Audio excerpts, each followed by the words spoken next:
사도신경하심으로 우리의 신앙을 하나님 앞에 고백합니다. 나는 전능하신 아버지 하나님, 전지의 창조주를 믿습니다. 나는 그의 유일하신 아들 우리 주 예수 그리스도를 믿습니다. 그는 성령으로 잉태되어 동정녀 마리아에게서 나시고 본디오 빌라도에게 고난을 받아 십자가에 못 박혀 죽으시고 장사된 지 사흘 만에 죽은 자 가운데서 다시 살아나셨으며 하늘에 오르시어 전능하신 아버지 하나님 우편에 앉아 계시다가 거기로부터 살아있는 자와 죽은 자를 심판하러 오십니다. 나는 성령을 믿으며 거룩한 공교회와 성도의 교제와 죄를 용서받는 것과 몸의 부활과 영생을 믿습니다. 아멘. 찬송가 302장입니다. 내 주 하나님 넓고 큰 은혜는 저 큰 바다보다 깊다. 너 곧 닷줄을 끌러 기쁜 대로 저 한가운데 가보라. 언덕을 떠나서 장파에 배 띄워 내 주 예수 은혜의 바다로 내 맘껏 저어가라. 왜 너 인생은 언제나 거기서 저 큰 바다 물결 보고 금인 모르는 깊은 바다 속을 한 번에 하려 한보나. 언덕을 떠나서 장파에 배 띄워 내 주 예수 은혜의 바다로 내 맘껏 저어가라. 많은 사람이 얕은 물가에서 저 큰 바다 가려다가 찰싹거리는 작은 파도 보고 마음 약하여 못 가네. 언덕을 떠나서 장파에 배 띄워 내 주 예수 은혜의 바다로 내 맘껏 저어가라. 자곡하거라 이제 곧 가거라 저 큰 은혜 바다 향해. 자곧 내 노를 저어 깊은 대로 가라 망망한 바다로. 언덕을 떠나서 장파에 배 띄워 내 주 예수 은혜의 바다로 내 맘껏 저어가라. 아멘. 오늘 말씀 요한복음 14장에서 보겠습니다. 요한복음 14장 1절로 6절까지 말씀입니다. 제가 가진 성경은 신약성경 171쪽에 있습니다. 제가 봉독해 드립니다. 너희는 마음에 근심하지 말라. 하나님을 믿으니 또 나를 믿으라. 내 아버지 집에 거할 곳이 많도다. 그렇지 않으면 너희에게 일렀으리라. 내가 너희를 위하여 거처를 예비하러 가노니 가서 너희를 위하여 거처를 예비하면 내가 다시 와서 너희를 내게로 영접하여 나 있는 곳에 너희도 있게 하리라. 내가 어디로 가는지 그 길을 너희가 아느니라. 도마가 이르되 주여 주께서 어디로 가시는지 우리가 알지 못하거늘 그 길을 어찌 알겠사옵나이까. 예수께서 이르시되 내가 곧 길이요 진리요 생명이니 나로 말미암지 않고는 아버지께로 올 자가 없느니라. 아멘. 오늘 본문의 말씀을 가지고 성도가 가져야 할 소망이라는 제목으로 함께 말씀을 살펴보겠습니다. 1990년대 미국에서 재즈 피아니스트를 하다가 나중에 작곡도 하고 미국 시카고에서 필그림 침례교회라고 하는 교회의 찬양 인도자가 된 사람으로 토미 도로시라고 하는 분이 있었습니다. 이분이 1990년대에 자신의 아내가 임신 9개월, 막 출산을 앞두고 있는 시점에서 자기가 약속한 집회가 다가오고 있었습니다. 자신은 시카고에 있었는데 세인트루이스에서 미리 약속한 집회가 있었습니다. 아내의 출산이 다가오고 있었지만 할 수 없이 급하면 내가 달려오지 이런 생각을 하고 집회를 인도하고 있었습니다. 집회 중간에 쪽지 하나가 날라옵니다.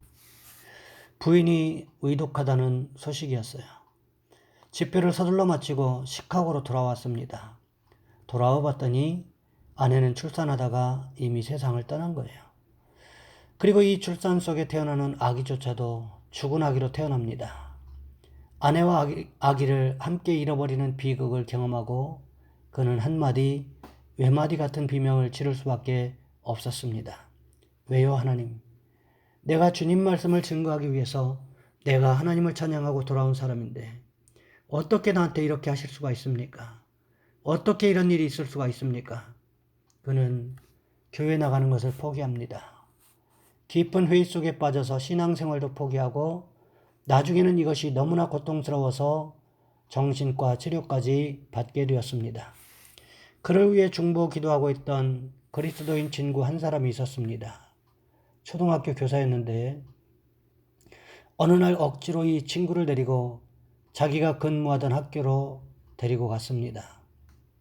겨울이었는데 학생들은 다 빠져나간 조용한 학교 교무실에 앉아 있는데 바깥에 흰눈이 와서 눈에 덮인 교정이 눈에 띄기 시작합니다. 갑자기 교정을 바라보다가 눈 덮인 교정의 운동장에서 글자 하나가 보이더래요. 단어 하나가 떠오르더라는 거지요. 도로시 씨가 보니까 영어로 Take my hand, precious Lord. 존귀하신 주님, 내 손을 잡아주소서라는 단어가 딱 보이더라는 거지요. 내 손 잡아주소서. 그는 갑자기 그 단어를 보더니 벌떡 일어나서 옆에 있는 피아노에 가서 앉더라는 거지요. 음률이 솟아나오기 시작합니다. 그리고 노래를 만들기 시작했습니다. 그 노래가 뭐냐면 우리에게 잘 알려진 가스펠 주님이여 이 손을 꼭 잡고 가소서. 약하고 피곤한 이 몸을 폭풍우 흑암 속 해치사 빛으로 손잡고 날 인도하소서. 인생이 힘들고 고난이 겹칠 때 주님이여 날 도와주소서. 외치는 이 소리 귀 기울이사 손잡고 날 인도하소서. 그날 그는 주님이 자기의 손을 잡아주시는 것을 경험합니다. 그리고 그는 다시 벌떡 일어나 교회로 돌아갑니다. 다시 사역을 시작합니다. 다시 그는 인생의 모험 앞에서 도전하기 시작합니다. 여러분, 우리에게 환난과 역경과 시련과 고난이 다가온다고 할지라도 성도에게는 주님께서 주시는 소망이 있어야 하지 않겠습니까? 오늘 본문에서도 우리 주님은 성도인 제자들이 가져야 할 소망에 관하여 말씀하고 계십니다. 그렇다면 성도가 가져야 할 소망은 무엇일까요? 오늘 본문 말씀은 요한복음 13장 마지막 부분의 말씀과 연계하여 살펴보아야 합니다. 요한복음 13장에 보시면 세족식과 마지막 만찬에 대하여 기록하고 있는 것을 볼 수가 있습니다. 그리고는 베드로의 배신을 예언하셨습니다. 그러면서 오늘 본문의 말씀이 시작되고 있습니다. 오늘 본문 1절 말씀에 보시면 이렇게 기록하고 있습니다. 너희는 마음에 근심하지 말라. 하나님을 믿으니 또 나를 믿으라. 주님께서 십자가를 지시고 떠나시면 제자들이 어떻게 할 것을 말씀하고 계십니까? 마음에 근심하게 될 것이라고, 예수님께서 떠나신 그 사건 때문에 염려하게 될 것이라고 말씀하고 계십니다. 그때 생각해야 할 것이 무엇인가에 대해서 말씀하고 계시다는 거지요. 그때 생각해야 할 것이 무엇입니까? 그것은 바로 믿음이라는 것입니다. 하나님의 말씀을 믿고 예수님의 말씀을 믿으라는 것입니다. 그런데 그 믿음의 내용이 무엇이라고 말씀하고 계십니까? 오늘 본문 2절 말씀을 보시면 이렇게 기록하고 있습니다. 내 아버지 집에 거할 곳이 많도다. 그렇지 않으면 너희에게 일렀으리라. 내가 너희를 위하여 거처를 예비하러 가노니. 쉬운 성경은 이 말씀을 이렇게 기록하고 있습니다. 내 아버지 집에는 너희들이 있을 곳이 많이 있다. 만일 그렇지 않다면 내가 너희에게 이런 말을 하지 않았을 것이다.